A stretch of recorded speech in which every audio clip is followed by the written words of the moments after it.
Hey, everybody. Welcome to Board Game Faith. My name is Daniel. And I'm Kevin. And this is a podcast on the intersection of religion, spirituality, and board gaming. And we are so grateful to have you. We are. I would say we are the number one international podcast about board games and spirituality. Is that fair? You know, I don't think that is too bold of a statement to make. We've had international guests. We have international listeners. That's right. Multi-faith, international interfaith podcast.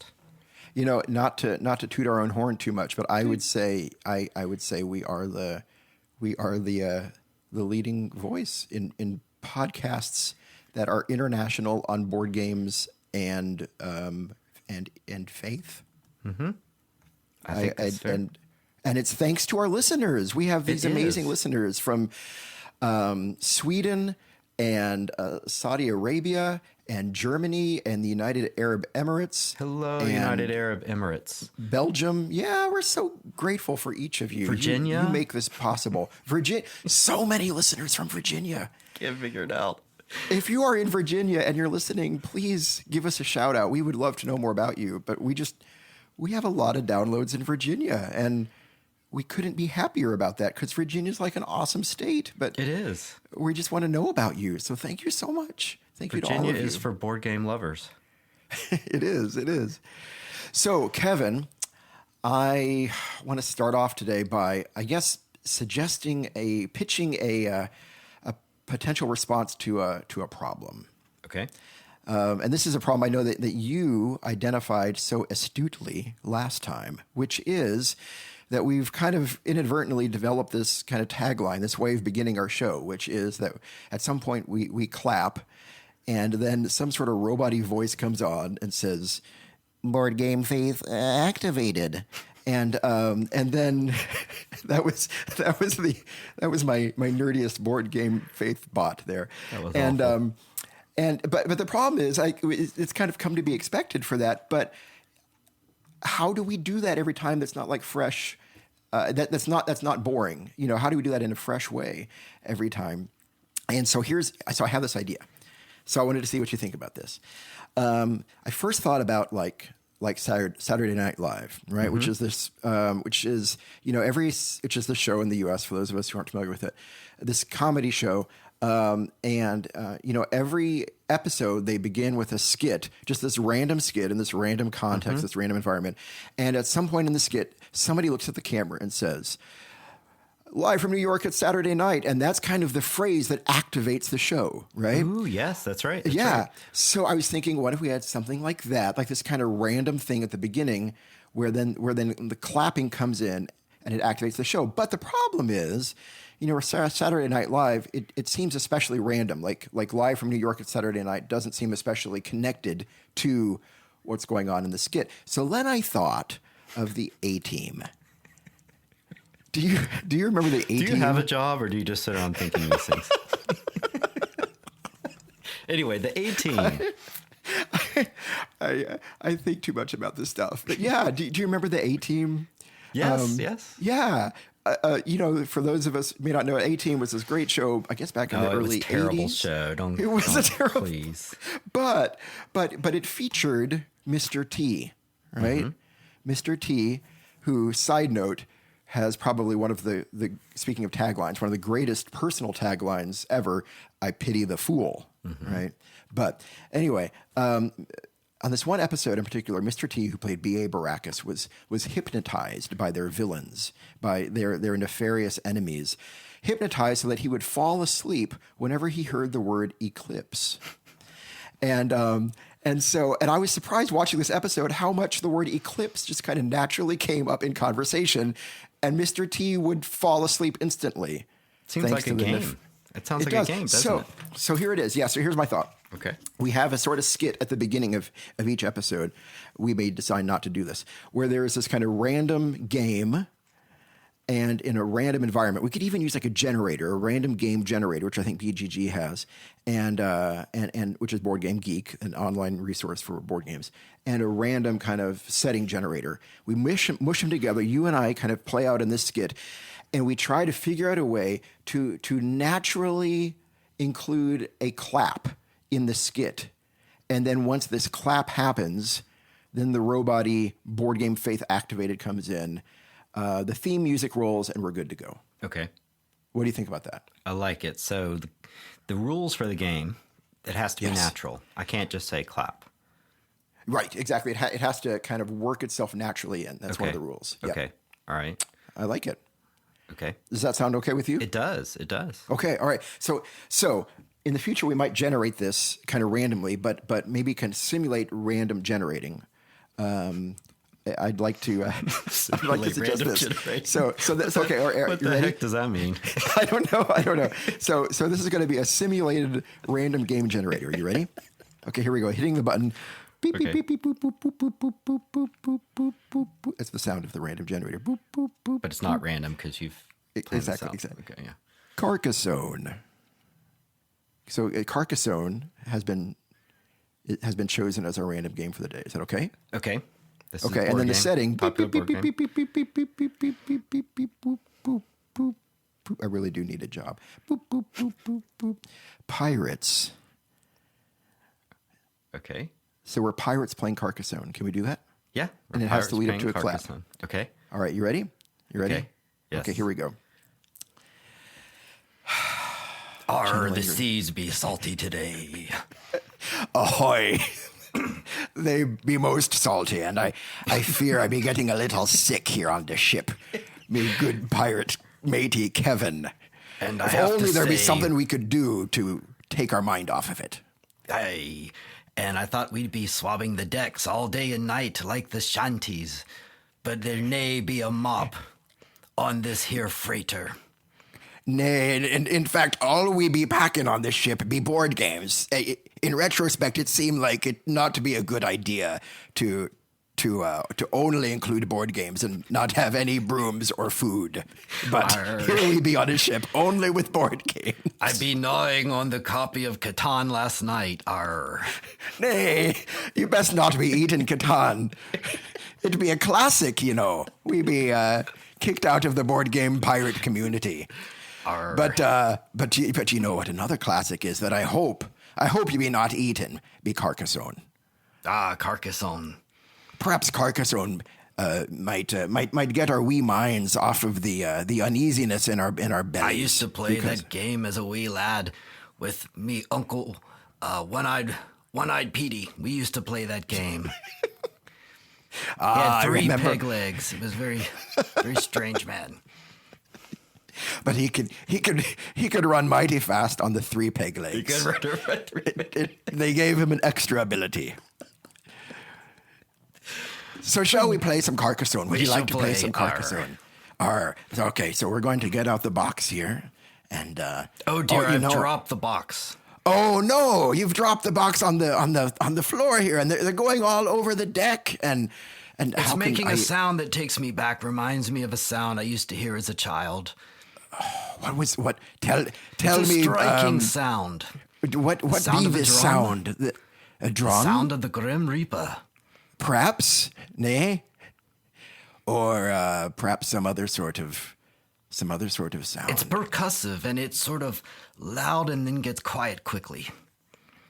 Say, that might be the sound of a treasure chest opening and closing, revealing the precious piratey booty inside. And if it had a lock on the chest, and now I'm going into a French accent. I don't know why. If it had a lock on the chest, it would go a snap click, a snap click. But this one does not have a lock on it. No, it has just the sound of the chest lid snapping shut, perhaps. And what does that sound like? Me French pirate matey Kevin. It's a sound that if I had one hand, I could not replicate it with just one hand, you see. Ah, I see. So when one puts together 2 hands, then... 2 hands. 2 hands, that's a good idea. What would that sound be like? Perhaps we should give it a try. I'm going to give it I just missed. Too much rum here on the old USS Clickety-clackety Martian treasure. I don't know what... I couldn't think of a pirate board game. Here on the high seas, it is hard to be clapping. So I've got an idea, Kevin. How about I hold your one hand here, Arr. and I'll keep it from moving. And then, and you hold my hand here to keep it from moving, and we propel each other's hands together. together. It's been some lonely nights these past 4 nights. They have been. And we'll, I mean, not holding hands, but we'll be holding the wrists of each other's hands to keep each other's hands stable. Though I do like you be a good matey. And we propel each other's hands toward each other, and we see what kind of sound it makes. Shall we do this? We shall do it. On 3. Shall we? Yes, we. All right. So 1. Uno. 2. Here comes 3. 3.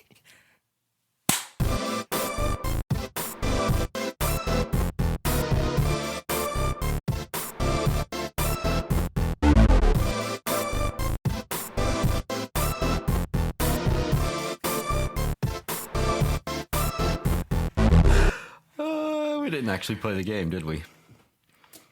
I think we did. Did we? I mean, we didn't actually play the game in the game.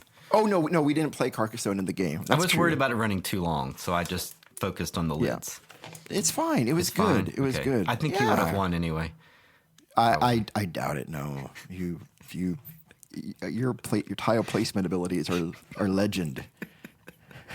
They surpass mine. Just put churches on churches on churches. No roads. You don't actually want anyone going there. It just That's always my problem with Carcassonne. Like, I think that I'm going to win the game on roads, and then I put my little meeple on a road, and then like nothing happens to that road like the rest of the game, and like my road strategy never. Yeah, I have to succeeds. say, it's a well-loved game. I've never really liked it. I haven't played it in a while, but I find it mostly frustrating. But maybe I'm just bad at it. What did you find frustrating about it? Well, like you're saying, like you have strategies and things, and then only one of them works out because I don't know if you're really supposed to memorize the tiles or think probability, but whatever I tried to do never really seemed to. I'm like, I'll build this, and then the game ends, or I can't get the piece I want. So. And then the farms at the end and like upend everything. Like your whole strategy can be for naught if your opponent has 4 farms. Yeah, I guess you just have to be really good at that game. Otherwise, it's not fun. Yeah. And there needs to be a version like bowling where you get the bumpers on the side so you always get the ball to hit a pin. Like I need some bumpers on that game. Where it's just like, hey, I don't know what happened, but I got a strike. Yay. Carcassonne bumpers. Carcassonne I like bumper. that. Again, that's just me. Like there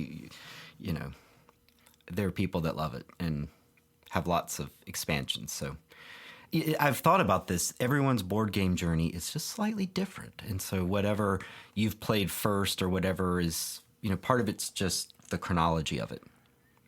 That's true.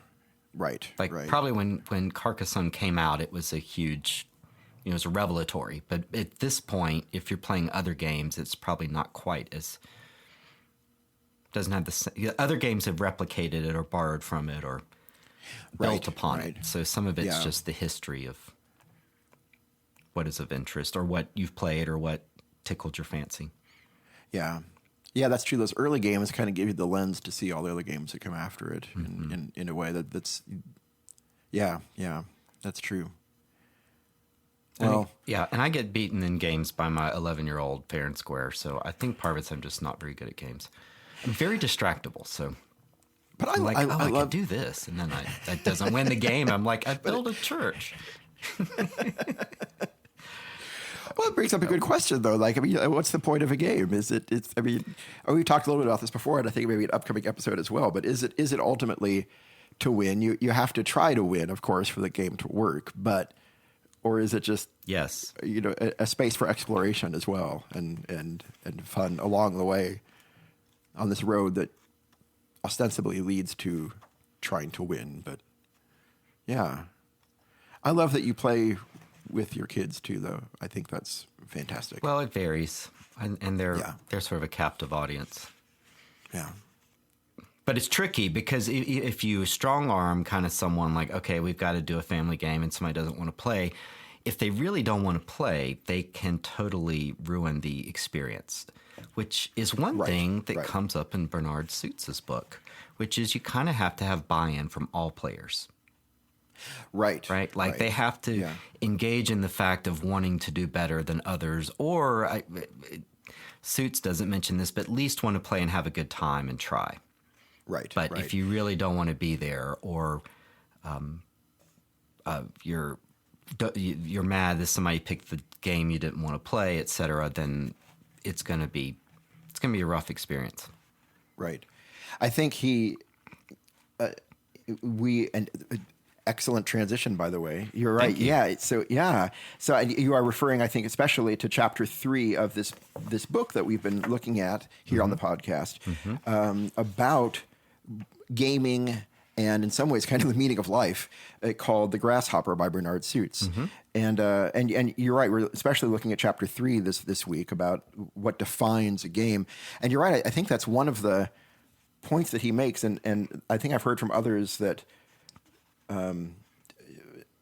that others feel this is one of Suits' maybe greatest contributions to this idea of what games are, is this sense of maybe what he calls maybe the illusory attitude, but this sense that, you know, everyone has to kind of be in a mind space or a spiritual space to play a game for a game to work, kind of, you know, this illusory attitude. Yeah. And then there's pre-illusory, which... Pre-illusory. This is where he's a philosopher and getting very specific.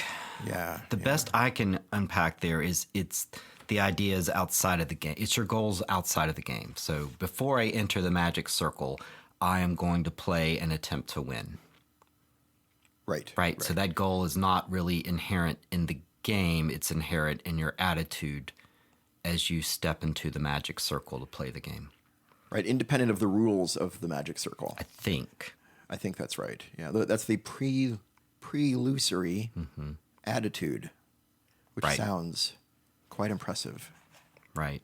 Versus the illusory means, which is, I think, within the game itself, you're trying to achieve a state of affairs, which is victory points or most hotels or whatever.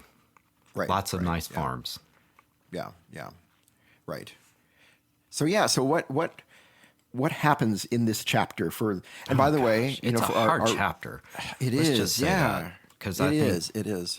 I think if anyone's there has read this and thought this really was frustrating, I think that's going to be a common experience. It really is. You said this before our show. I mean, it feels kind of like a philosophy textbook. It does. Yeah. It's pretty dense. The prior chapter wasn't. There are prior chapters because it's sort of a funny dialogue. Yeah. But this eschews the dialogue, if you will, to kind of... Thank you. Salud. Sorry.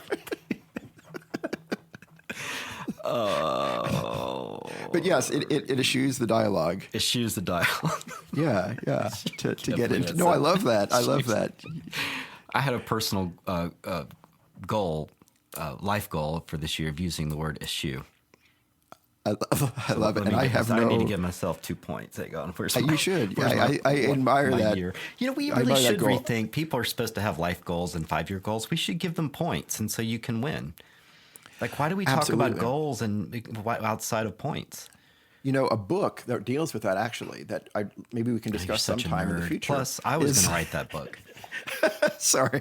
That jerk stole my idea. You still could. But it's called Reality is Broken by Kate McGonigal. Okay. And it might be a subject of Professor a McGonigal. Future Board Game Faith book study. She was Professor McGonigal before Professor McGonigal, I think. But that's her whole thing about how can games make life better. And one of them is like this idea. I mean, that's kind of exactly what she talked about, this idea of like giving points for certain things. And if your goal is, you know, to use the word eschew more, I have no issue with that.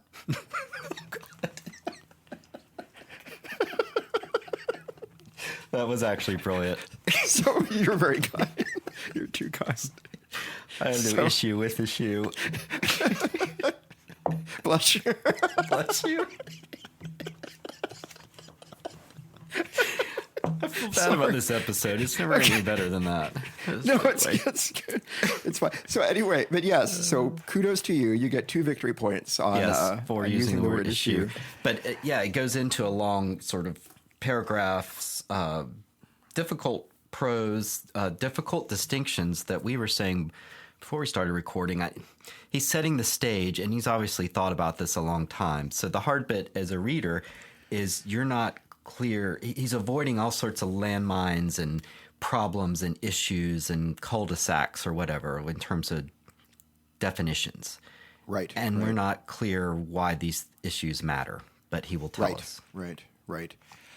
It kind of reminds me a little bit of kind of I remember a seminary experience, and I don't know whether yours might have been similar or not. And seminary, for those of us unfamiliar with it, is kind of the school that some folks go to kind of be educated, trained for work in the church. It's kind of where you kind of learn about theology and things like that.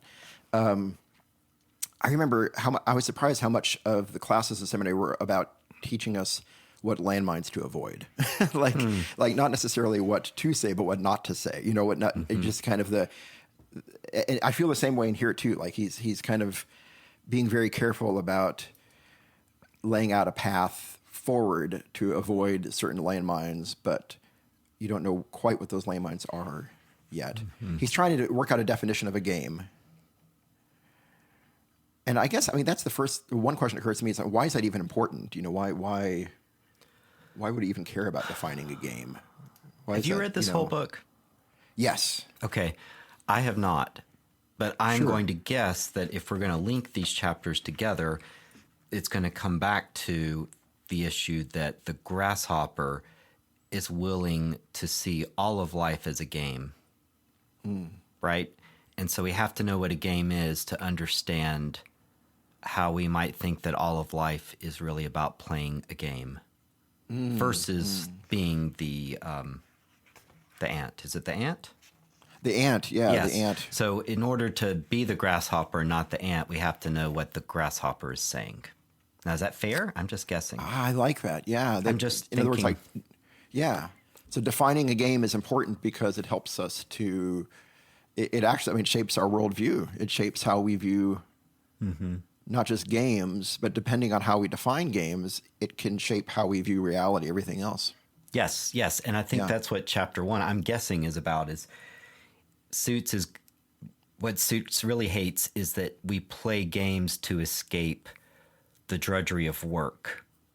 Right? So you're in this seesaw yin yang of work versus play, and he wants to say, no, we're always playing.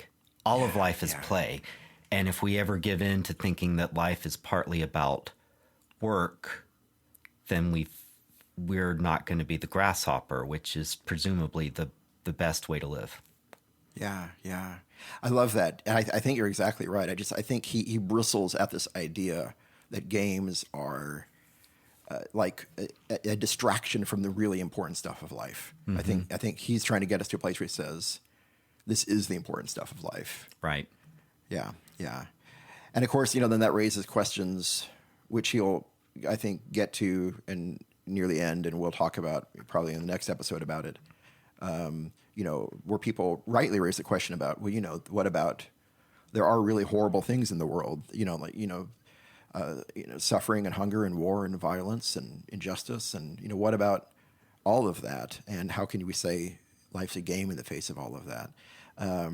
And so those are the kind of issues he really wrestles through. And I think can bring up some really fruitful discussion.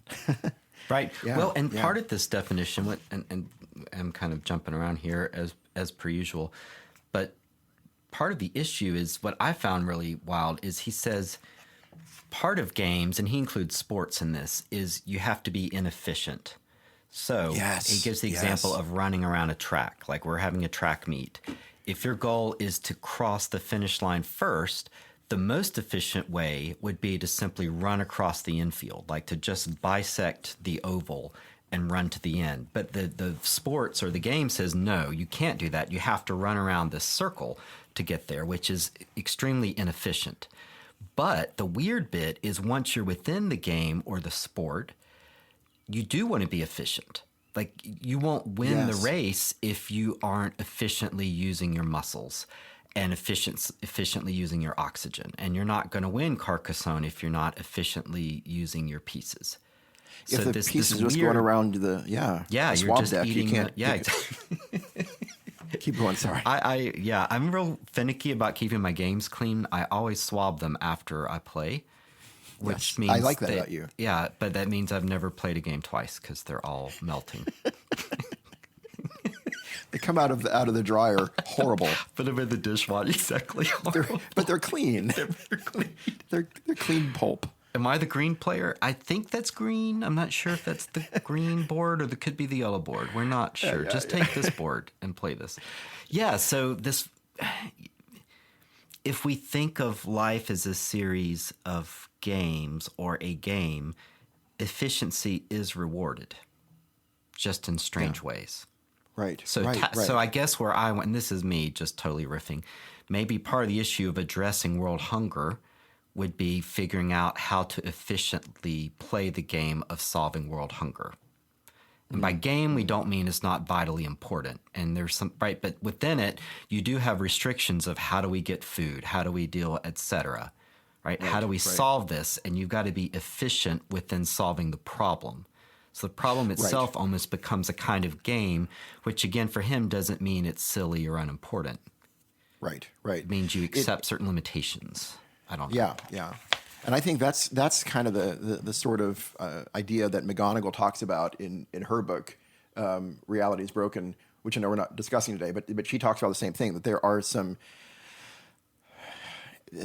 some principles of gaming that we can apply to life that can help us overcome real life problems better or address real life problems better. And if we can, then why wouldn't we?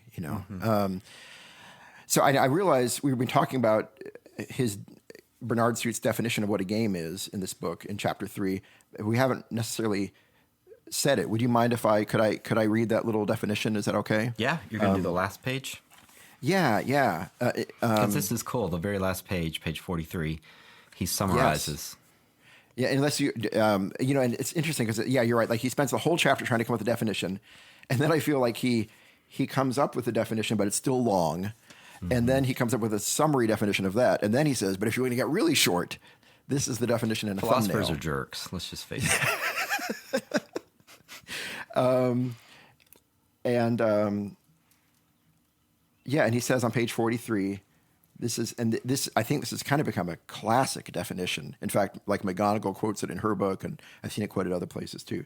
Playing a game is the voluntary attempt to overcome unnecessary obstacles, right? Mm-hmm. Playing a game is a voluntary attempt to overcome unnecessary obstacles. And that gets to what you were saying about, there's this inherent sense of what the world views as inefficiency in, in games. You create these unnecessary obstacles.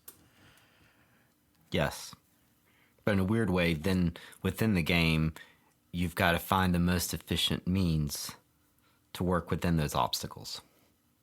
Yeah. And prior to that, he gives the mid-range definition. To play a game is to attempt to achieve a specific state of affairs, prelusory goal, which I think is like is that where he's saying you want to finish ahead of the other people, the other players? Page 38. Yeah, like as a prelusory. 3 purposes. Yeah, it's prelusory. Yeah. So I may be misreading this. We'll figure this out. If I am, please Instagram or Daniel or etc. give us a better reading. But you're entering the game saying, I'm going to try to finish ahead of the other players. Right. And you must use the means permitted by the rules. So a race, you have to run a certain path. You can't take shortcuts. That's within the game. That's lusory, Lusory, coming from the Latin games, right? Ludic? I think so. Something like that. Yeah. I mean, when I speak Latin, I don't typically use ludic. I thought it was more coarse. It is, and one of the things I appreciate that about you. You only speak refined Latin. When I'm around you, I know I'm in the. Well, it's what my mom taught me, right? And so I think about my mom. If it was good enough for your mom, it's good enough for. You're my classy Latin friend. Right. I like that. Definitely. Yeah. Gosh. Yeah. Anyway, where the rules prohibit use of more efficient in favor of less efficient means, constitutive rules. Yeah. I'm not sure why he needs that on top of that, but I'm sure there's a reason. Where the rules are accepted just because they make possible such activity. So the game is sort of self-generating. Like, in order to play this game, you have to accept the rules. If you can't accept the rules, we can't play the game. So you can't have a soccer game if we don't accept that this is your goal and this is my goal and this is out of bounds. Right. So we must accept the rules to play the game. The very acceptance of these unnecessary objectives or obstacles is what creates the game in the first place. Yeah. Yeah, it doesn't exist in the absence of those. You know, it's weird. Yeah. I was thinking of reading this chapter too. Did you see Squid Game, Netflix? No, Kristen did, but I did not. For some reason I kept thinking about that because there is a bit, and this was an international phenomenon, South Korean horror TV show, definitely R-rated. But the interesting bit is the players in the game, and this game involved people dying and things, they could end the game at any time. So there's a bit of this buy-in. You may have heard this. Like, there's a huge pile of money above where they sleep. Do you know anything about the story? So they're in this big dorm, and there's a huge amount of money. And anytime they take a vote, they can end the game, but no one gets the money. So it is by vote, but the game involves a certain amount of buy-in. But the genius bit of the guy running the game is, as people die, the pot of money gets bigger. And so your greed kicks in of, well, that's a lot of money. And so you keep buying into the game because you want the money. If you could just not want the money, the game's over. That's interesting. It's Actually, it kind of gets into game theory. Yeah. Game theory, and it's sort of a critique, I guess, of capitalism and greed and things. Yeah, there's a lot of interesting things going on. It does sound interesting. Well, speaking of, it's interesting implications on all this. So, I mean, what... And they are playing games in that show, oddly. Yeah. Horror-themed. High stakes, for sure. High stakes, yeah. So, if we accept Bernard Suit's definition of a game, if we do, I guess that's kind of an assumption. Well, I'm going to, because I don't have anywhere else to start with. Yeah. And then, if not, then we'll just re-record the episode if we need. But if we that to play a game is the voluntary attempt to overcome unnecessary obstacles. What are the spiritual implications of that? What does that say on the show about board games and faith? What does that say about faith and spirituality and religion? And I've got some thoughts on that, but I'm interested in your thoughts too. I mean, or if anything, Chris, what are some of the... I want you to start because I need to ponder that. Sure. Yeah. No, that's fine. And I guess I need to just confess that, in our tradition, Kevin, and you're in my tradition, we're both Christian pastors in the United Methodist Christian tradition, and and you're a professor of religion as well. We just came off of a holy day in the church called Pentecost. It was this past Sunday as of the date of recording this.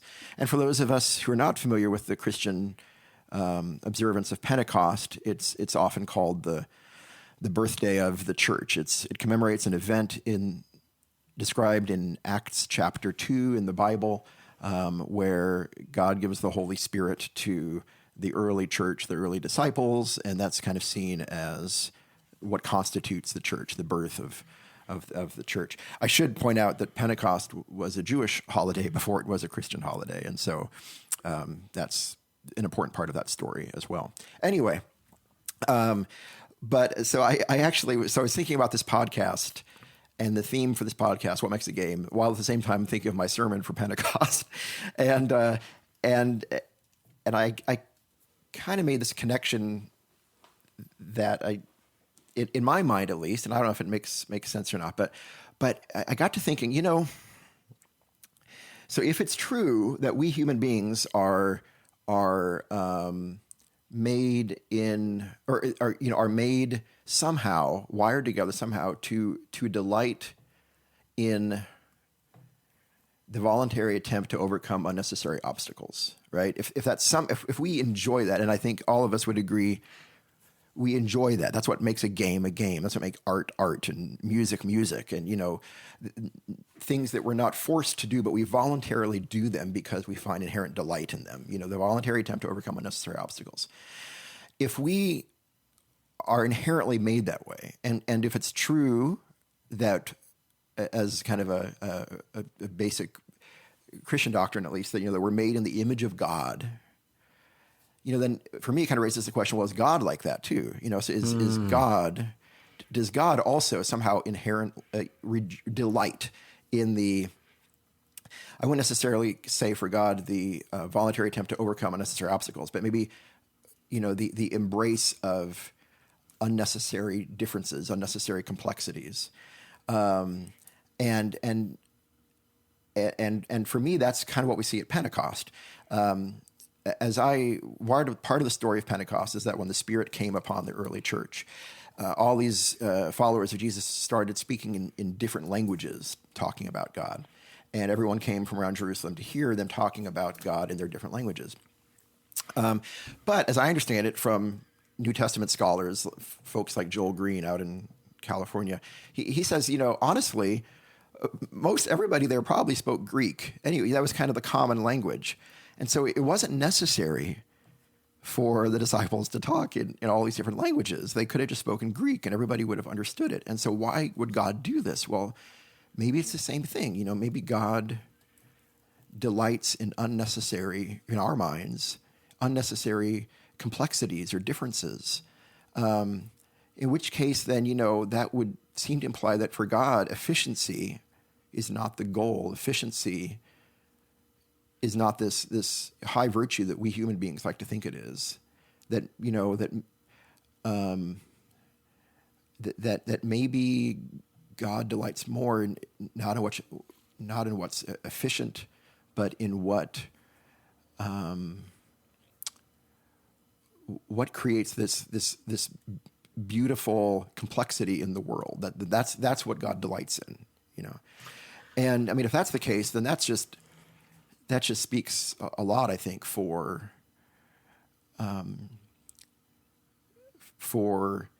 valuing all of these really cool differences, not just in creation, but in the human family, as something that's not like a problem to overcome, but as part of what makes creation and the human family delightful in the eyes of God. Mm-hmm. Anyway, you've inspired me. So cool. Let me I'm comment there that just stepping back, I don't know that efficiency would ever make sense to God because, I mean, I don't know, obviously. We don't know what it's like to be God. But if I may imagine, as God, everything could be, efficiency wouldn't apply. Right? The category of efficiency does not apply because efficiency presumes scarcity or presumes, certain, I can do this, but not do that. So God, the word efficiency probably just goes right over God's head. Like, what is this it's a moot thing? point. Right? Because it's God. So that would indicate that maybe everything for God is kind of play because nothing is really necessary because God has everything God needs, right? So that's one thought. But another interesting bit is there is a bit in the Quran, and I do not know the Quran well, but by any means. But I know reading a book, there is a African American imam who's very popular in, I think, Brooklyn, New York area. But he likes to talk about a verse out of the Quran that God says, "I have made you many so that you may know one another." So that God does delight in diversity. Oh, that's so cool. Let me see if I can look that have made up. you many so that you may I'm know sure one I'm another. getting it wrong. Forgive me. This is from my memory. No, from a that's book cool. that I read about it. But yeah, but he points to that I read about it in another book that was quoting him. But this idea, it was wrestling with the idea of diversity in religion and politics. And so the argument the Samam is saying is that Islam itself is inherently comfortable with diversity. Yeah, yeah. That it's not a sidebar to life, and it's certainly not an obstacle or a challenge to overcome. That it's actually it's inherent to what makes life good and what makes creation good. Right. Yeah. Here, I think from the Quran, 49:13. O humanity, indeed, we created you from a male and a female and made you into peoples and tribes so that you may get to know one another. Surely the most noble of you. So I think that's the main bit, that I've made you into peoples and tribes so you may know one another. So that was always God's intention. And which is cool, but also believing that God made the universe is wonderfully diverse. So God, so unless you would argue that diversity came from the fall, which really doesn't make a lot. It doesn't. Right. It's hard to imagine. And of course, God made all these different things in the creation story, which doesn't have to be taken literally. But God created different things in different stages. Yeah. And that mammals play games. Although I was thinking, I've seen some weird videos. There's an octopus rolling a ball, right? Yeah, so you animals showed me play that. games, but then I don't know if those are they overcoming obstacles then? Is that really a game? Well, I wonder. It's more like it's purposeless. Right. Like it doesn't no have to do purpose. that. And I guess from that perspective, it's an unnecessary obstacle. It doesn't have to exert the energy to move this ball. But it does, because there's inherent delight in overcoming this unnecessary. But again, I think I like that word overcome in terms of the human perspective toward games. I wouldn't necessarily apply that wholesale directly to language of God. I don't think it's. I use more words just like delight. That God delights in these Versus what we would view as unnecessary complexities, or differences. That God delights in that. Right. It also kind of reminds me of I have a friend, Dave, who he'd also be a great guest on this sometime. But he in his own faith journey and his own vocational journey, he's talked about just how transformative it was for him to realize that there were over 300,000 species of beetles in the world. And he was like, what? Surely the world doesn't need over 300,000 types of beetles. But it's just like, what does that say about God? And again, I'm not arguing necessarily for, saying that we have to, literally take the story of creation literally, but it's however God is involved in creation, whether that's through creation or evolution or whatever. The fact that somehow God set this wheel in motion to create over 300,000 species of beetles, that's totally over the top, right? Like, we don't need that many, but apparently God just delights in differences and complexities, and maybe we do the same kind of thing when we play games, and that's why we enjoy them so much. Yes. Yes. It's an unnecessary complexity to your life.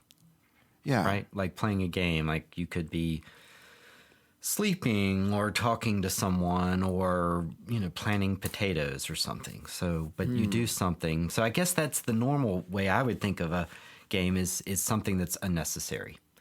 But it's almost leisure. But I think Suits doesn't like that. So I've got to mull over what he's doing and why he doesn't like that. That it's he doesn't want to define as something unnecessary. Weird way, he thinks it's necessary. Yeah. The more we talk about games from week in and week out, Kevin, the more it seems to keep returning to this idea of unnecessary. Though I think we couch it in different languages. And every time it just feels like we're just edging on this idea of grace. It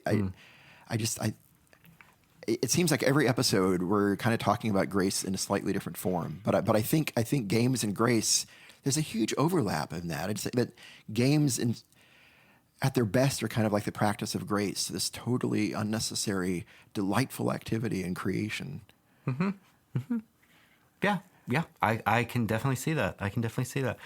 I also wonder, you could argue, I think, that God willing to create the universe is sort of God allowing for a certain obstacle and overcoming it.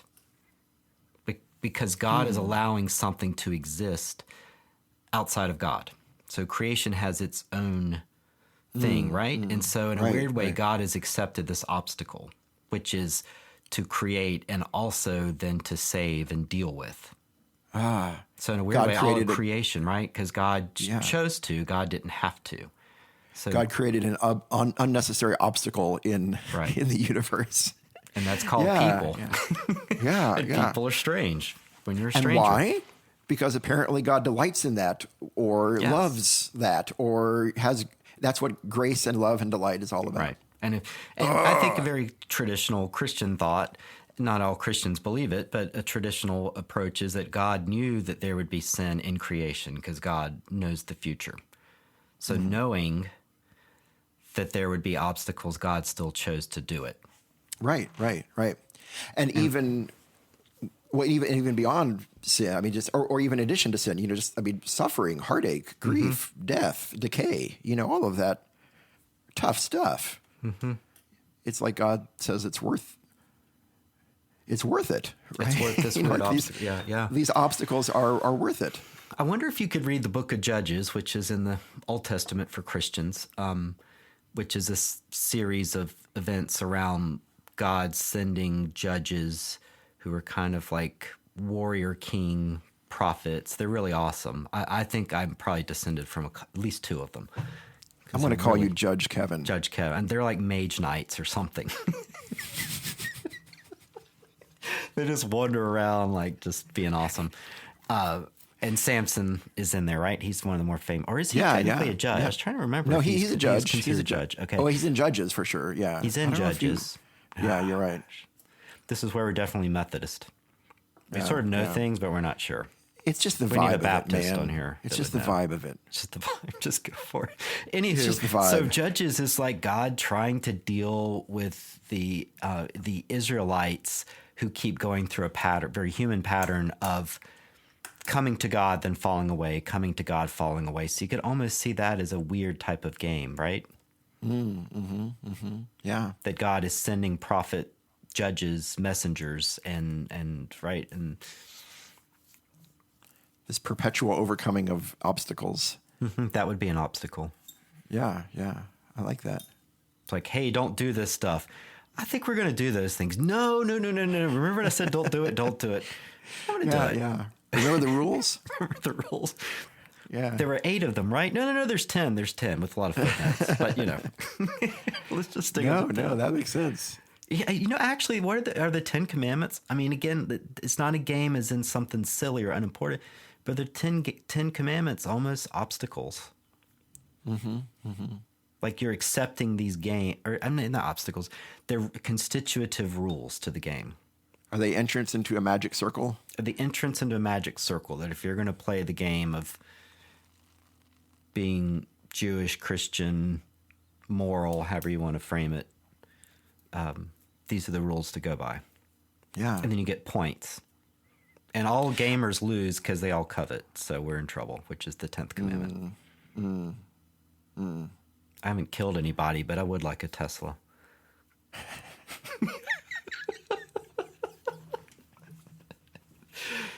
Coveting is hard, especially in our hobby too. I think that's a problem. I want that game. Yeah. No, I like it. That makes sense. I have no issue. I'm just thinking out loud based on what you were commenting that the spiritually, the acceptance of a delight in complexity and weirdly obstacles and puzzles and diversity. I don't know. Yeah. Well, oh gosh, I love these conversations this is awesome. with you, Kevin. Yeah, and I would love to hear, and I know you would too. We would love to hear what you have to say as well. You who are listening right now, on if any of this seems to make sense to you or not, or resonates with you or not, or just your own thoughts. Or we love hearing from you who are listening to this. You're what makes this podcast possible, and So yeah, I'd be interested to hear what our viewers have. Yeah, as well. wherever you are, contact us. What if the Pope is listening? What if Benedict XVI is listening and he calls us heretics? That would be awesome. Whoa. I'm speechless. I don't know. Would he have? And how many points is that? -3 point? No, I don't think he would. I don't know. I don't know him. No. Kevin, I've been doing a very poor job of trying to circle back to the issue. I thought you looked pensive. There. Yeah, that's. I was. If I pause briefly before a word, it's usually because I'm trying to. But Pope does wear red shoes. That is a shoe we must consider. No, that's good. Did you hear about the other day that the assistant to the Pope said, Your Holiness, would you like your red shoes or your electronic shoes? And the Pope said, I'll have my e-shoes. I just made that up. That was great. No, what I love is that you just thought of that. That was great. Well, that's the shoes. Another reason why you should be a judge. I should. Oh, I am. Oh, I don't want to forget. Also, a shout out that I promised we promised to someone. On our Instagram and Facebook and Twitter this last week, we had a little bonus contest. We showed a picture of a game, and we said the first person who left a comment correctly identifying the game would get a shout out. That game was Concept, and a shout out to JT Alt ESQ Jordan, who correctly identified that, and then. I didn't know that one. That's impressive. Nice work, Jordan. And actually, if I could be completely honest, it was. I have that picture because I took a picture of our game, and that game was actually a gift to us from Jordan. Oh, we got to play it. We got to throw a flag on that Chelsea play. too. Jordan and Chelsea. Yeah. Well, but actually, Jordan said it was their dog Popcorn who correctly identified it. So Popcorn gets the credit. Popcorn's a very smart dog. Very tasty too. Sorry, Popcorn. You know, a dog like that, you can't eat them all at one time. I'm going to eschew that comment. Anyway, next episode, we are we're going to have our next special guest, right, Kevin? Next episode, I'm so excited about that. We're welcoming Chelsea Hillier. Chelsea is a clergy person, a Christian clergy person, a writer, a coach, a speaker, spiritual director, and board gamer, and just an all around awesome person. And Chelsea is going to be joining in a conversation with us about accessibility and games, and the barriers that may or may not stand between people enjoying games.